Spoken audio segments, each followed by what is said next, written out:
L'intimité de l'histoire.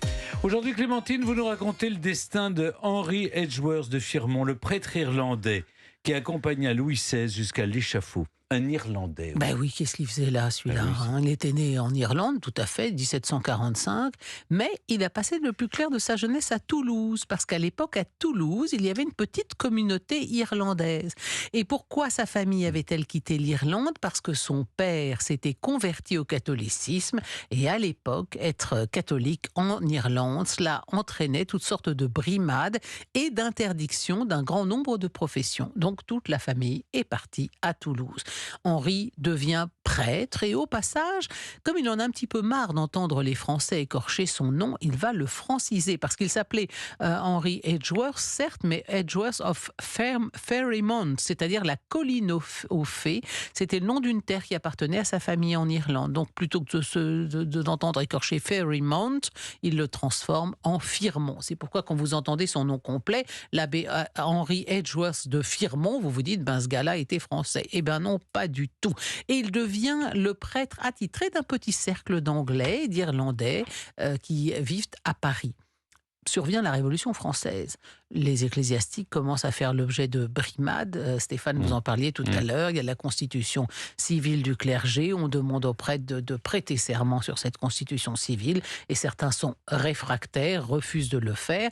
Alors notamment, il y a le confesseur de Madame Élisabeth. Madame Élisabeth, c'est la sœur cadette de Louis XVI.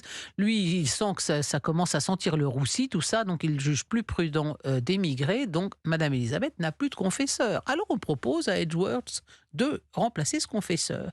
Et Edgeworth est-il téméraire ou tout simplement extrêmement naïf, c'est-à-dire se rendant pas du tout compte de la façon dont vont évoluer les événements en France, eh bien lui continue comme si de rien n'était à se rendre aux Tuileries en soutane auprès de Madame Élisabeth. Quand même, au bout d'un moment, il finit par voir que les choses tournent mal et se gâtent. Parce qu'une première fois, le 10 août 92 à minuit, ce sont 50 individus munis de torches, armés de piques, qui enfoncent la porte du séminaire des missions étrangères, c'est rue du Bac à Paris, où habite Edgeworth. Son logis est envahi, on passe toutes ses affaires au peigne fin.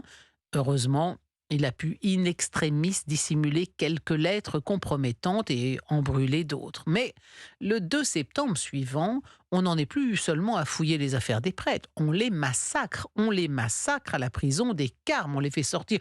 On les emprisonne dans l'église et puis on les fait sortir sur le perron et on les assomme à coups de gourdin l'un après l'autre. Enfin, c'est un massacre absolument sanglant et affreux.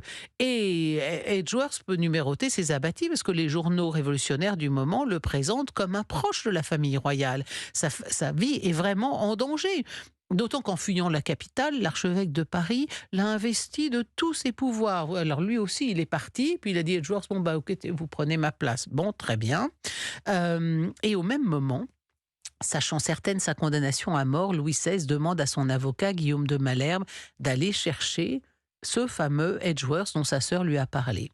Le 20 janvier 1793, donc c'est la veille de l'exécution de Louis XVI, Edgeworth accepte la responsabilité d'entourer le roi dans ce moment effrayant et il est conduit près de lui à la prison du Temple. Donc voyez-vous, les candidats pour accompagner Louis XVI à ce moment-là ne se pressaient pas au portillon puisque, y compris l'archevêque de Paris, avait fui. Et quand Edgeworth voit Louis XVI à la prison du Temple, il a raconté bien sûr tout ça en détail et je vous invite à le lire, mais il est surtout frappé par sa sérénité et une fois seul avec lui, malgré tout, le roi est ému aux larmes et il lui dit « Je n'ai vu depuis longtemps que des êtres insensibles, mes yeux y sont accoutumés, mais la vue d'un homme compatissant, la vue d'un sujet fidèle ébranle toute mon âme et me met dans l'état où vous me voyez. » Le roi, on le sait, va être autorisé une dernière fois à revoir sa famille. Il revient brisé de douleur et dès lors, une seule pensée l'obsède, mourir dignement après avoir reçu les sacrements de l'Église. Alors là encore, sur l'insistance d'Edgeworth, les commissaires de la commune vont accepter qu'il puisse mettre ses vêtements sacerdotaux. Parce que si vous n'êtes pas un prêtre ayant prêté serment, la soutane, tout ça, les derniers sacrements, c'est déjà bien beau que Louis XVI ait pu bénéficier des derniers sacrements. Le formalisme administratif tout à fait dans l'esprit de la Révolution fait qu'Edgeworth doit s'engager par écrit à ce que la messe soit terminée le lendemain à 7 heures au plus tard, parce qu'à 8 heures précises, Louis Capet doit partir pour le lieu de son exécution. Donc il signe le document, le roi entend la messe et reçoit la communion, ce dont il rend grâce à Dieu, et Edgeworth passe la nuit auprès de lui. Le 21 janvier 1793, Louis XVI se lève à 5 heures du matin, il entend à nouveau la messe, reçoit la communion des mains de l'abbé, mais déjà on vient le chercher. Il demande quelques minutes de répit, la porte fermée, il tombe aux genoux de l'abbé. Tout est consommé, monsieur. Donnez-moi votre dernière bénédiction et priez Dieu qu'il me soutienne jusqu'au bout. Et là, ils prennent place avec son confesseur dans la voiture à cheval qui les attend. Pendant le trajet, il lit les psaumes que l'abbé Edgeworth lui a marqués pour lui dans son bréviaire. Et jusqu'au bout, Edgeworth aura été auprès de lui. Et alors là, il y a le fameux moment où on attribue à Edgeworth cette parole. Il aurait dit à Louis XVI, fils de Saint-Louis, montez au ciel, mais Edgeworth a toujours nié avoir jamais dit ça.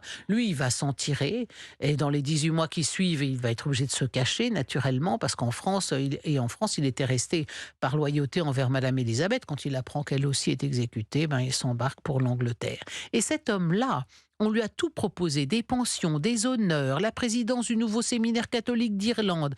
Non, il a tout refusé. Au lieu de cela, il est resté le fidèle serviteur de la monarchie française. Il a rallié le frère de Louis XVI, le comte d'Artois, puis le comte de Provence, futur Louis XVIII. Il en est devenu le confesseur. Et c'est lui qui va célébrer le mariage du duc d'Angoulême avec Madame Royale.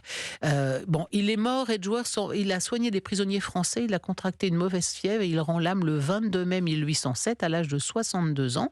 Il est enterré dans le petit cimetière catholique de Mito. Et c'est Louis XVIII qui se fait un devoir de composer lui-même l'épitaphe du plus fidèle des Irlandais. Je pleure un ami, un consolateur, un bienfaiteur qui avait conduit le roi mon frère aux portes du ciel et m'en traçait à moi-même la route. Le monde n'était pas digne de le posséder plus longtemps. Stéphane, Jean-Luc, je suis sûr qu'on dira la même chose de vous quand vous serez mort. Le monde n'était pas digne de les posséder plus longtemps.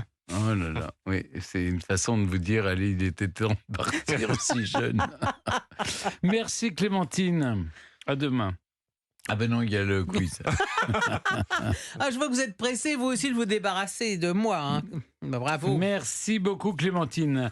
Et maintenant, c'est le moment de l'émission, vous le savez, chers auditeurs, je ne contrôle plus rien, c'est Jean-Luc qui prend la main pour le quiz Born to be Alive.